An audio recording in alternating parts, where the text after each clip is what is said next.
35. čišlje novinoh Ruske slovo, tižnjovnik piše o menovanju novih členov doškolského odboru Keresturske školi i o pririhtovanju za perši Rusin film festivalu Šidze.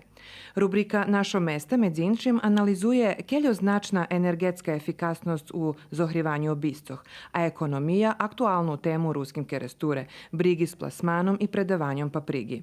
Na bokoh kulturi i prosviti ohljadnuce na dva otrimane manifestaciji, Dnji ruske kulturi u Beogradze i kulturnu manifestaciju Mikloševci 2016. Mozaik čitačom prenoši atmosferu zos manifestaciji Đurđev otvorenoho šerca, dok rubrika Ljudze, rok i život išće raz aktualizuje položenje macerinskoho jazika nacionalnih menšinoh. Na duhovnim živoce piše o tim jako značeni kirbaj u Kocure, Bikiču i Indiji, a tu i vistki iz drugih parohijoh. Sport prinoši rezultati iz naših ligoh u fotbalu, a dodatok u tim čišlje ruske slovo u Švece.